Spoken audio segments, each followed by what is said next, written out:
नमस्ते भाइयों, क्या हाल चाल है आप सबके। और आप सबको गुड मॉर्निंग। आरजेएस की वैकेंसी आ गई है। आपने कल मेरा वीडियो देख लिया होगा। आई तो आज ही है वैकेंसी, पर डिटेल वीडियो आप मॉर्निंग में देख रहे हो। देखो, आरजेएस की वैकेंसी मैंने आपको कहा था कुछ दिन पहले कि गर्मियों में कराने का है, इनके मन में मंशा है और सिलेबस चेंज कर सकते हैं। जब ये सिलेबस चेंज करेंगे तो कुछ लॉ और भी ऐड कर सकते हैं। और इस बार इन्होंने जो लॉ ऐड किए है ना, सबके तोते उड़ गए जो तैयारी करेंगे। और दिल्ली वालों को बहुत बेनिफिट मिलेगा, अदर स्टेट वालों को बहुत बेनिफिट मिलेगा। अदर स्टेट वाले एक बार सिलेबस जरूर देख लेना। राजस्थान वालों को लॉस है, क्योंकि राजस्थान में जो राजस्थान के बच्चे हैं ना, बात करेंगे डिटेल में। और वीडियो स्टार्ट करने से पहले आपको बताना था, आरजेएस की टेस्ट सीरीज हमने लॉन्च कर दी है। अगर आपको आरजेएस की टेस्ट सीरीज चाहिए प्री की लेटेस्ट एग्जाम पैटर्न पे, तो लिंक है ऐप का डिस्क्रिप्शन बॉक्स में, उस ऐप को जाके डाउनलोड कर लेना। मेरा कोड यूज कर लेना नितिन20, आपको 20% ऑफ मिल जाएगा। और भी टेस्ट सीरीज लॉन्च कर रखी है हमने, छत्तीसगढ़ की, हिमाचल प्रदेश की, रेलवे की। अब वो टेस्ट सीरीज भी ले सकते हो, ठीक है। तो आरजेएस की टेस्ट सीरीज हमने लेटेस्ट एग्जाम पैटर्न पे, लेटेस्ट सिलेबस पे लॉन्च कर दिए। आप परचेज कर सकते हो, कोड जरूर यूज करना नितिन20, आपको डिस्काउंट मिल जाएगा। और बहुत ही रीजनेबल प्राइस में रखी है टेस्ट सीरीज, आप आराम से अफोर्ड कर सकते हो टेस्ट सीरीज को। अब बात करते हैं नोटिफिकेशन की। नोटिफिकेशन 27/2/2025 को है, आज ही आया है नोटिफिकेशन। कल आप मॉर्निंग में देख रहे हो वीडियो। 44 वैकेंसी जो नोटिफाई हुई थी उसी पे आया है। सैलरी 74,000 मतलब 77,000 के आसपास बेसिक रहती है।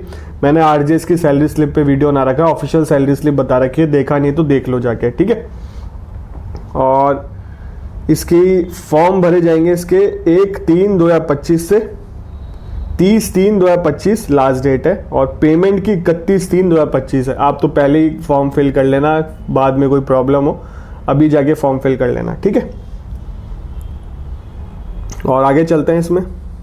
देखो, एग्जाम फीस बता रखी है 1500, जनरल, ओबीसी, एमबीसी और ओबीसी एनसीएल, ओबीसी एनसीएल उनकी 1225 है। एससी एसटी वालों को 800 है। फिजिकल हैंडीकैप की 0 है, फिजिकल हैंडीकैप की कोई फीस नहीं है इसमें, ठीक है। टोटल वैकेंसी 44 है। जनरल की 17 है, एससी की 7 है, एसटी की 5 है, ओबीसी की 9 है, ईडब्ल्यूएस की 4 है, एमबीसी की 2 है। इसमें फीमेल की भी है और फिजिकल हैंडीकैप की भी लिख रहा है कि एक्स सर्विसमैन की बैकलॉग है 2024 की, ठीक है। और क्वालिफिकेशन क्या है इसमें, लॉ की डिग्री होनी चाहिए आपके पास। सबसे बड़ी बात, राजस्थान केवल एक स्टेट है जो अपीयरिंग वालों को अलाउ करता है। इसमें लिखा है पर्सन हु हैज अपीयर्ड और appearing in final year final semester of LLB shall be eligible. वो एलिजिबल है, बट उनको मेन से पहले उनका रिजल्ट आउट हो जाना चाहिए और डॉक्यूमेंट सबमिट करने पड़ते हैं रिजल्ट के। इस बार क्या किया था इन्होंने, सबके एडमिट कार्ड निकाल दिए ऑनरेबल हाईकोर्ट ने, बट रिजल्ट नहीं आया जिनके डॉक्यूमेंट सबमिट नहीं थे मेंस के। तो आपको मेंस से पहले आपका रिजल्ट आ जाना चाहिए। तो अपीयरिंग वाले, लास्ट सेमेस्टर वाले, लास्ट ईयर वाले जिनका रिजल्ट आया नहीं, अभी एग्जाम दोगे, क्योंकि अभी इसमें एग्जाम डेट आई नहीं है, वो फॉर्म फिल कर सकता है। फॉर्म फिल कर देना, जो लास्ट सेमेस्टर में है फॉर्म फिल कर देना, जिनका रिजल्ट नहीं आया फॉर्म फिल कर देना।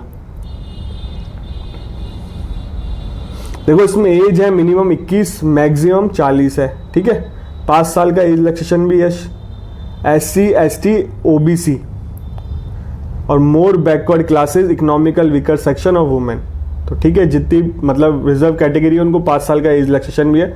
और सबके लिए 40 है, चाहे जनरल के लिए 40 है, अदर स्टेट वालों के लिए भी 40 है।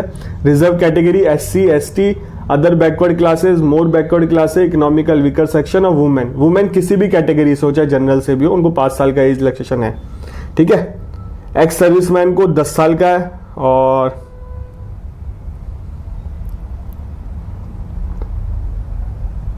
इसमें फिजिकल हैंडीकैप को 5 साल का है। अब सिलेबस की बात करते हैं इसकी। देखो, सिलेबस चेंज हुआ है तो ढंग से देखना है इस वीडियो को। हिंदी का ग्रामर है, इंग्लिश की ग्रामर है, ठीक है। लॉ का पेपर होगा, पेपर 1, पेपर 2, 100 मार्क्स के 3 घंटे के होंगे। हिंदी इंग्लिश का ऐसे का पेपर होगा 50 मार्क्स के 2 घंटे के, इंटू 35 मार्क्स का होगा। अब देखो सिलेबस क्या क्या इंक्लूड हुआ है। सीपीसी आएगा, कॉन्स्टिट्यूशन आएगा, इंडियन कॉन्ट्रैक्ट है, भारतीय साक्ष्य अधिनियम है, इंडियन एविडेंस एक्ट है, लिमिटेशन है, स्पेशल रिलीफ है, टीपी है, लिमिट इंटरप्रिटेशन है, राजस्थान एंड कंट्रोल है, हिंदू लॉ, ये नया आया है इसमें। Hindu marriage act, Hindu adoption, Hindu succession act, Hindu minority guardianship, Rajasthan court fees, ये भी नया है। राजस्थान लैंड रेवेन्यू एक्ट भी आ गया है इसमें। पार्टनरशिप भी नया है, सेल्स ऑफ गुड भी नया है, रजिस्ट्रेशन एक्ट भी नया है, मॉमडन लॉ भी नया है, और ऑर्डर एंड जजमेंट। ये प्री में नहीं आते ऑर्डर एंड जजमेंट, ये मेंस का सिलेबस है, बाकी सब प्री में आएगा ऑर्डर एंड जजमेंट के अलावा। अब देखो पेपर लॉ सेकंड में भारतीय नागरिक सुरक्षा संहिता है, सीआरपीसी है, भारतीय साक्ष्य अधिनियम है, एविडेंस एक्ट है, भारतीय न्याय संहिता है, इंडियन पिनल है, जुवेनाइल जस्टिस है, नेगोशिएबल इंस्ट्रूमेंट है। और नेगोशिएबल इंस्ट्रूमेंट चैप्टर नहीं है, पूरा एक्ट है, चीज़ का ध्यान रखना, पूरा एक्ट मेंशन कर रखा है, पूरा पढ़ना पड़ेगा आपको।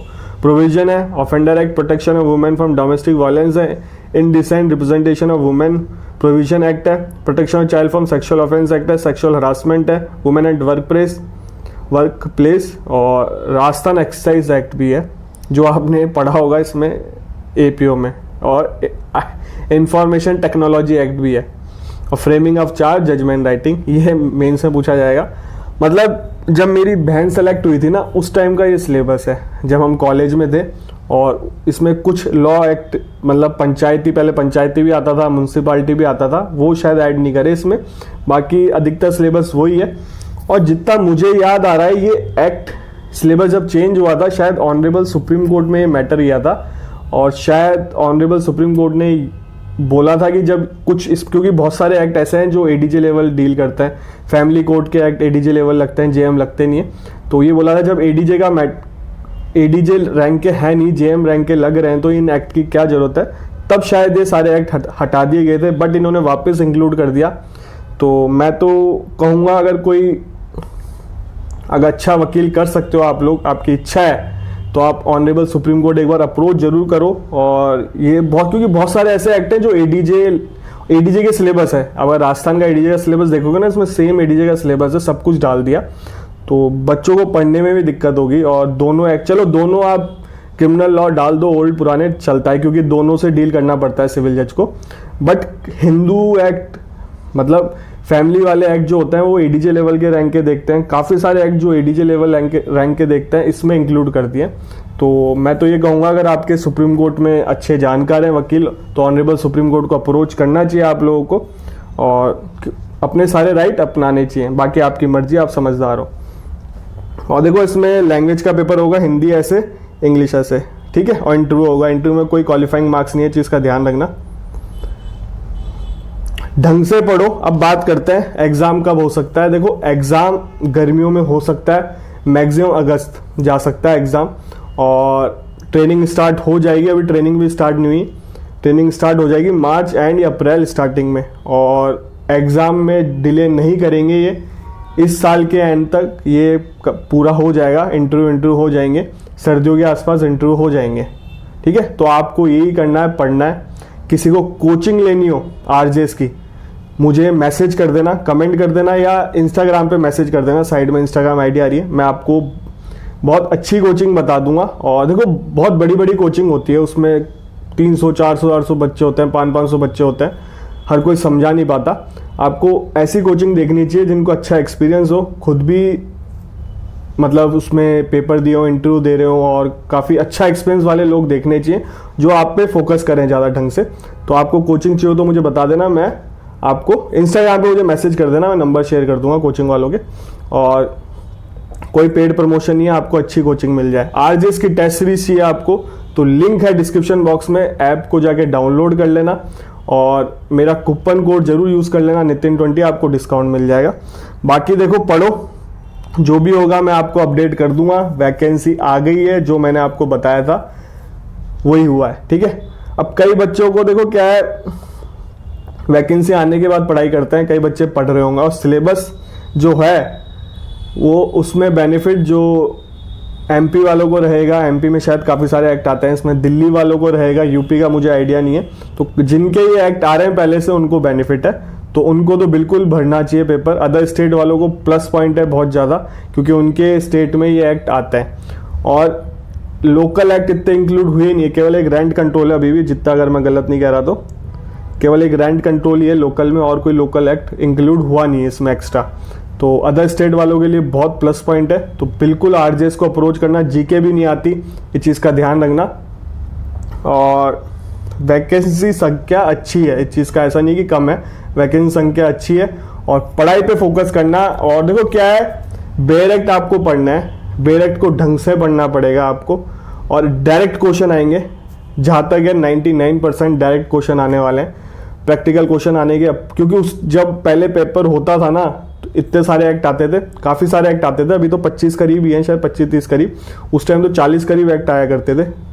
तो डायरेक्ट क्वेश्चन आया करते थे और कॉन्सेप्ट बेस्ड पेपर बहुत कम आता था। तो आपको दोनों तरीके से पढ़ना है, बट आपको रटना भी है, सेक्शन भी रटना है, किस सेक्शन में क्या है, डेट, पनिशमेंट, सब कुछ आपको ध्यान रट के जाना है, कॉन्सेप्ट क्लियर करके भी जाना है। दोनों तरफ से आपको पढ़ना है, दोनों अप्रोच अपनानी है, कॉन्सेप्ट बेस्ड और रटना, तभी आपका सिलेक्शन होगा।